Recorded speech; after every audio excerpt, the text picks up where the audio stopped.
What's going on, YouTube? Welcome to Swear Entertainment, where I swear to give you my honest opinion and facts on sports, music, politics, social injustice, all kind of fun stuff to talk about. My name is Myron Thomas Sr., and let's get into our topic of today. And today is the NBA.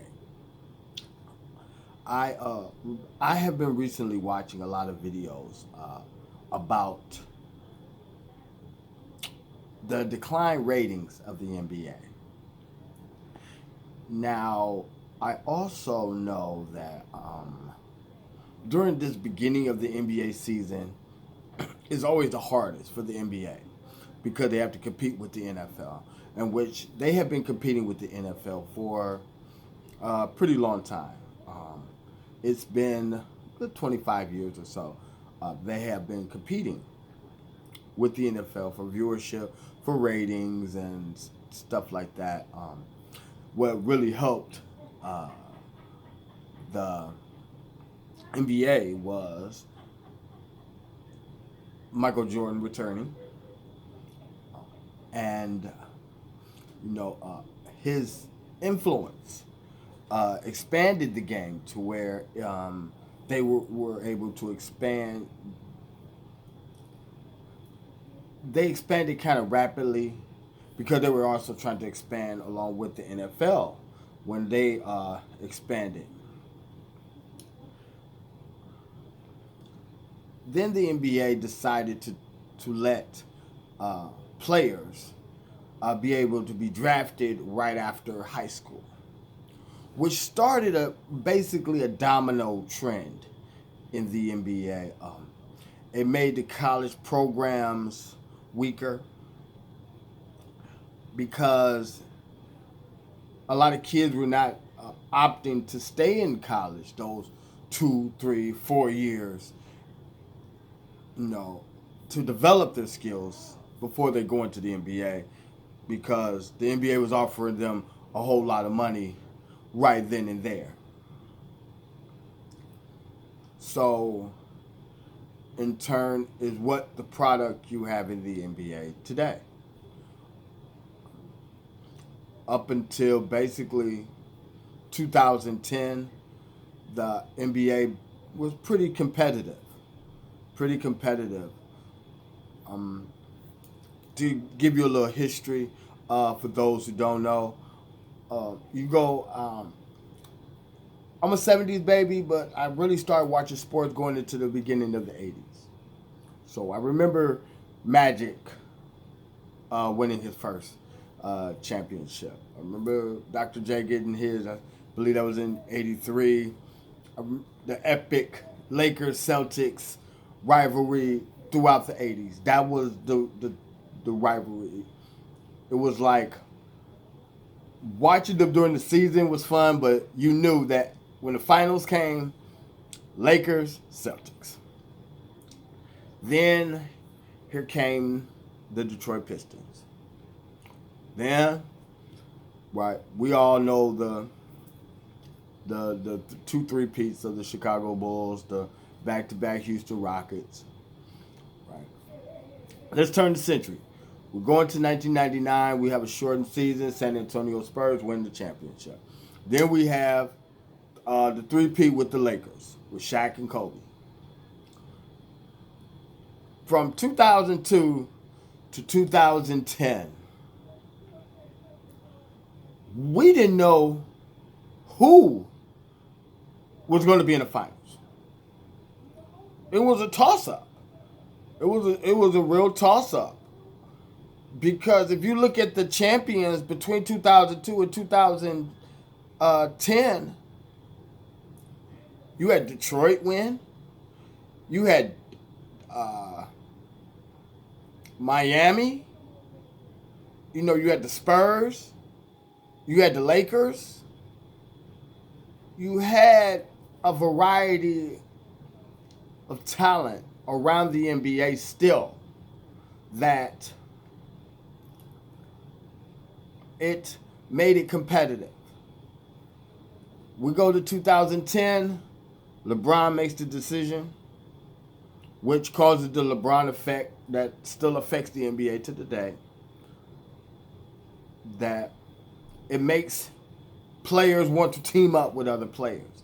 So it's not where you have Bosh in Toronto, LeBron in Cleveland, and Dwayne Wade in Miami, and they clash during the playoffs, right? Because each one wants to be better than the other or take down one another. No.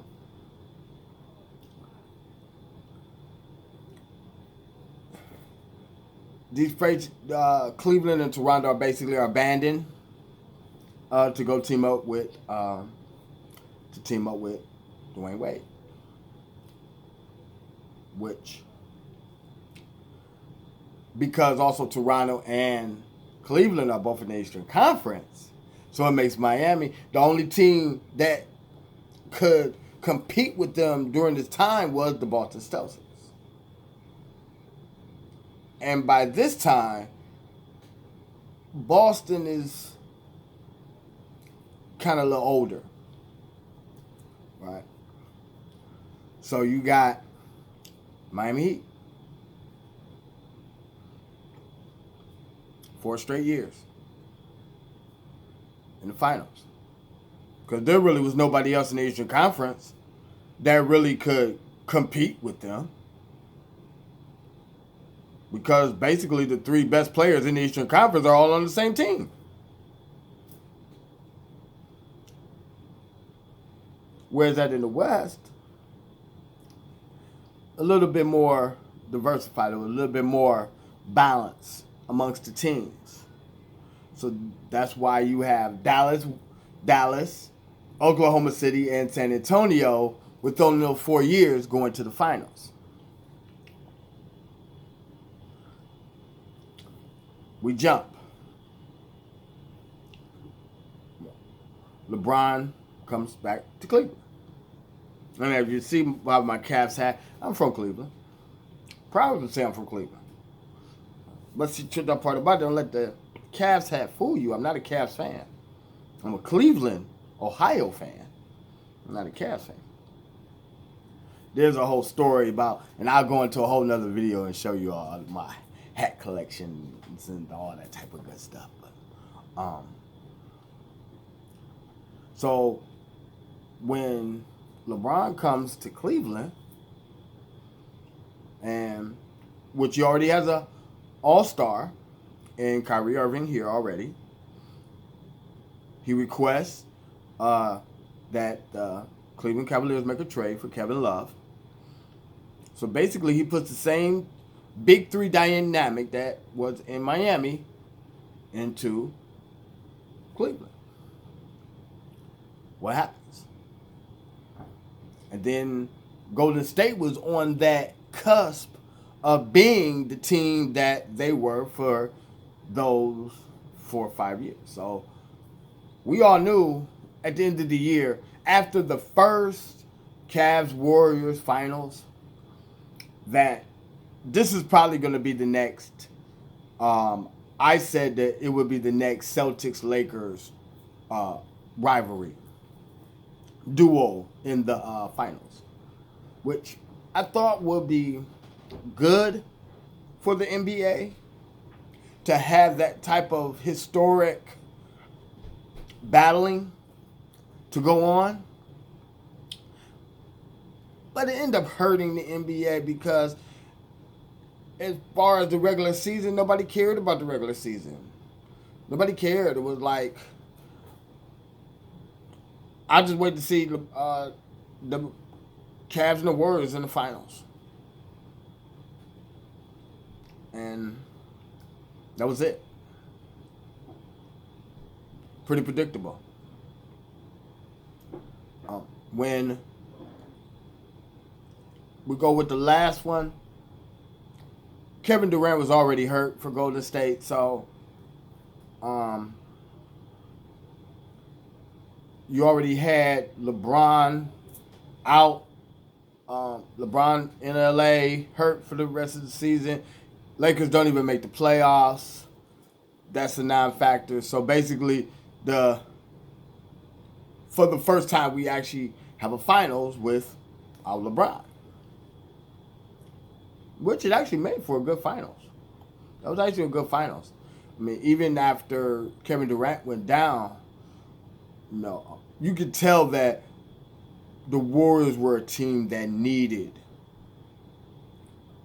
that they had learned how to depend on Kevin Durant,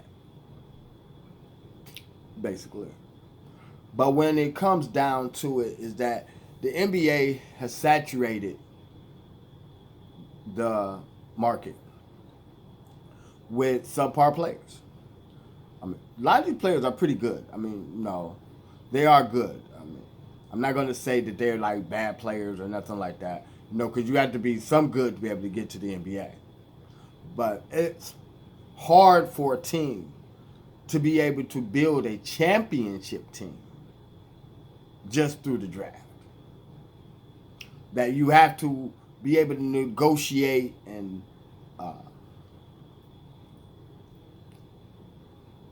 have somebody on your team already. That somebody that is of equal or better caliber is willing to play with. Kyrie doesn't go to Brooklyn. I don't believe Kevin Durant goes there.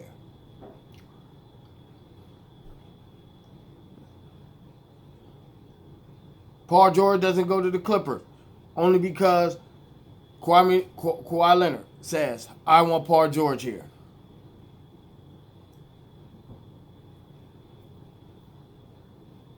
The LeBron effect. Players control the NBA. The executives, the owners, and the coaches do not.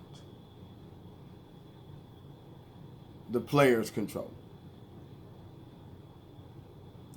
And the NBA is so scared of backlash, so scared of controversy, that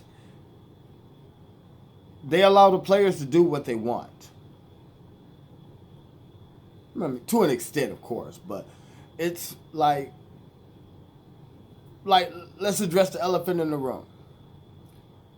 We all know that LeBron, Dwayne Wade, and Chris Bosh planned to play in Miami together. We all know that. The whole NBA knows that. They'll never ever come out and say it publicly. But we all know. The NBA knows. And because they signed for less money than they would have made in their respective franchises,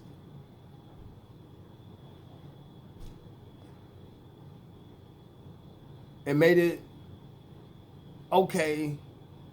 But in that same, think about something, in that same year, Chris Paul wanted to go to LA, play with Kobe. They stopped it. They said, no, we can't. No, we're not going to allow this trade. We're not going to approve of it. Because they knew they would have saw a trend of players going to play with other players. And we have seen that. We see that constantly. And it makes for poor basketball. Makes it for poor basketball. I feel sorry for teams like Charlotte, Indiana, Cleveland. Milwaukee got so lucky with Giannis. They did. They got lucky with Giannis. But all these other teams, New York, how does nobody want to? I understand the organization is bad, but this is one of the major markets in the country, and nobody wants to play in New York.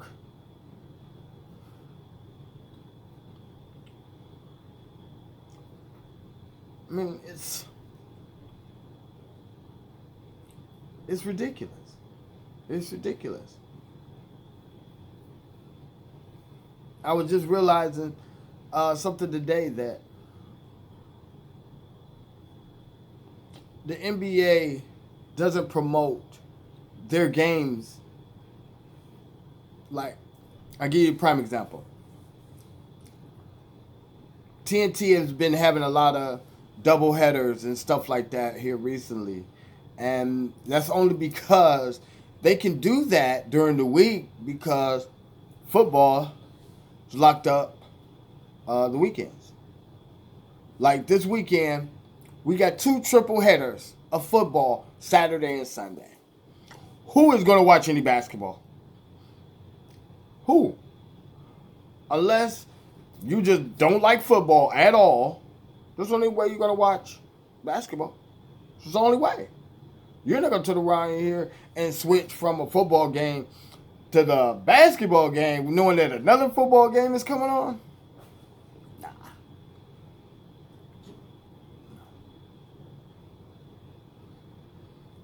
That's why you will see no NBA games widely promoted for the next month on a weekend until after the Super Bowl. Because a lot of people don't even care. Like me personally, I love all sports. I love sports. But I have been like this for many, many years. I don't care about basketball until after the Super Bowl. I don't care. And a lot of times I don't really even care until after the All-Star game. Because that's when it becomes relevant. What you did before the All-Star break really was like practice, right? From the All-Star break to the end of the season, that's when the game really counts. I've seen it plenty of times when teams weren't even in the playoff race and turn around and end up being the 8th or 7th seed by the time the playoffs come. Teams that were in the top spot then dropped down to number 4. That's when it's interesting. That's when basketball is fun. But it's also fun when you know the players on your team. When you feel a connection with those players. That's where basketball has really lost its essence. Us as sports fans, we connect with the player, with the team.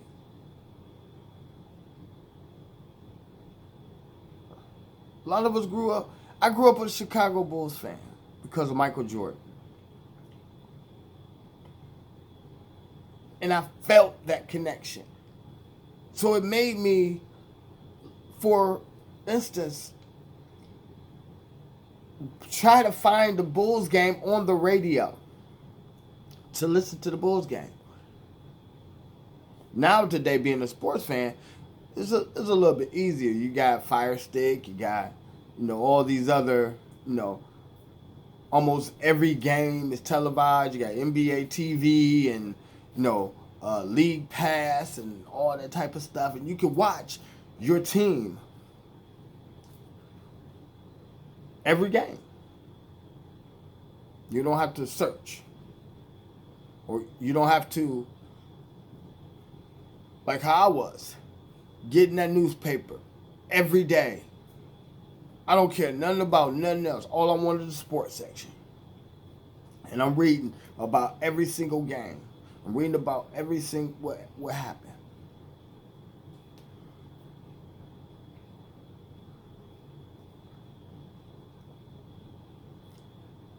We don't have that connection no more with, like, I know people that are just a LeBron fan, no matter where he goes. No matter where he goes. He can go to 5 different other teams. They'll buy the jersey. But there's no loyalty to the team. It's just to the player.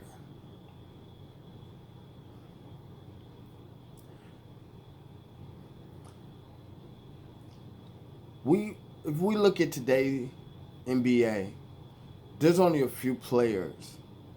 The Dirk Nowitzki's retiring a Dallas Maverick. Tim Duncan retiring a San Antonio Spurs. Kobe Bryant retiring a Laker. Those days are gone. Only person that in this modern era that will be with their team the longest, and if he even goes through his whole contract, is Giannis. And they said after this deal that he will probably have been there about like 13 years. So who's to say that what he's going to do after that? Is he going to even do for another 3 or 4 years there and retire in Milwaukee Bucks? Who's to say? But for players today, it doesn't. You don't have that loyalty to the team. When you don't have that loyalty to a team, how can you have that loyalty as a fan?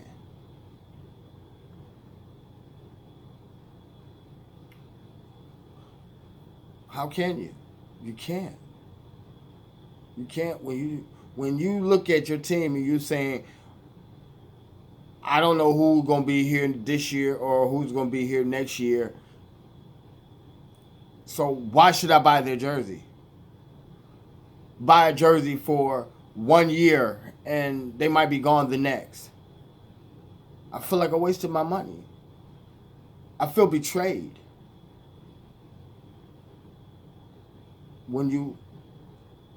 Because you don't just invest in the player, you also invest in the team.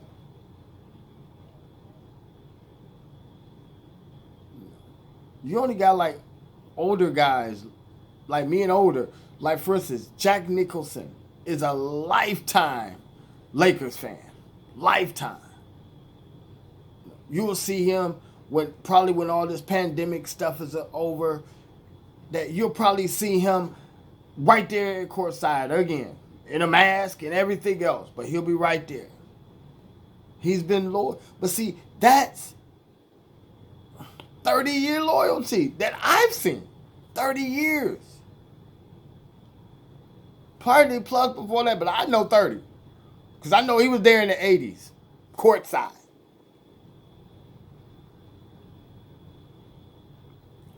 So, that's almost 40 years. Shoot.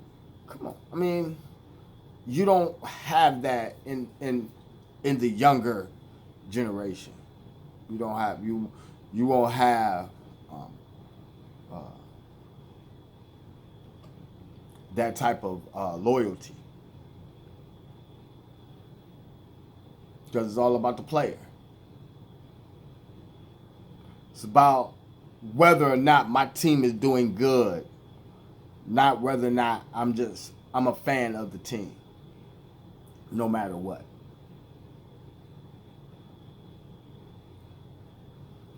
I'll give you a prime example. Like I told you, I'm from Cleveland. Before LeBron decided to come back, it wasn't no problem getting a ticket to a Cavs game. No problem at all. The second he came back, almost the whole first season, you couldn't find a ticket.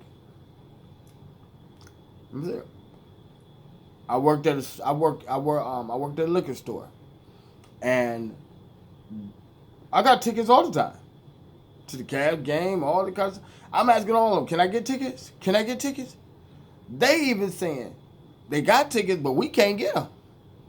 The higher ups from us, they took them already.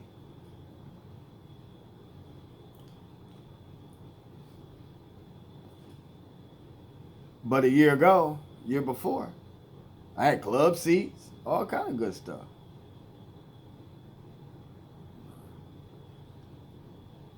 And I know you can't, as the NBA, you can't make players stay with the teams that they were drafted and stuff like that. You can't, you can't do that.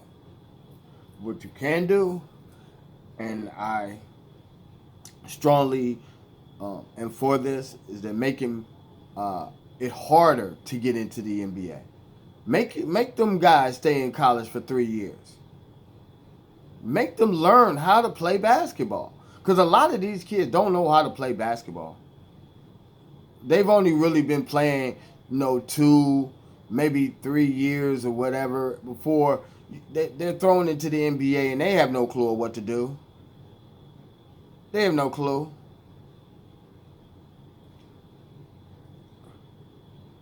They're not developing until they're already in the league 5 or 6 years. And if you translate it, if they would probably stayed in college for 2 or 3, or maybe even that 4th year, that they would be the star 5 or 6 years into the NBA. They would be that star in year 1, 2, maybe 3.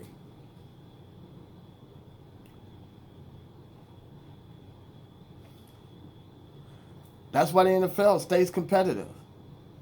That's why the NFL you can build a championship team through the draft. You're going to get your free agents here and there. You're going to make your trades here and there. But you're going to get some pretty good talent just through your draft in the NFL.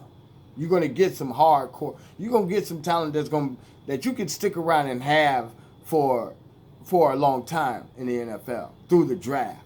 You don't have to have the best quarterback. You don't have to have the best running back. You don't have to have the best defensive end. You don't have to have the best safeties or nothing like that. You just turn around here and draft. Can't do that in the NBA. Can't do that in the NBA. As much as you can try, and much as they try to pump up the NBA draft, and it's just a show.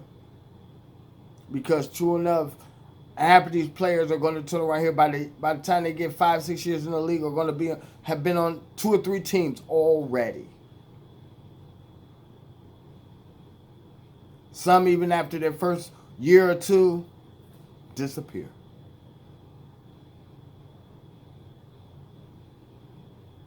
Case in point, before LeBron came, remember a guy named Andrew Wiggins? We drafted him.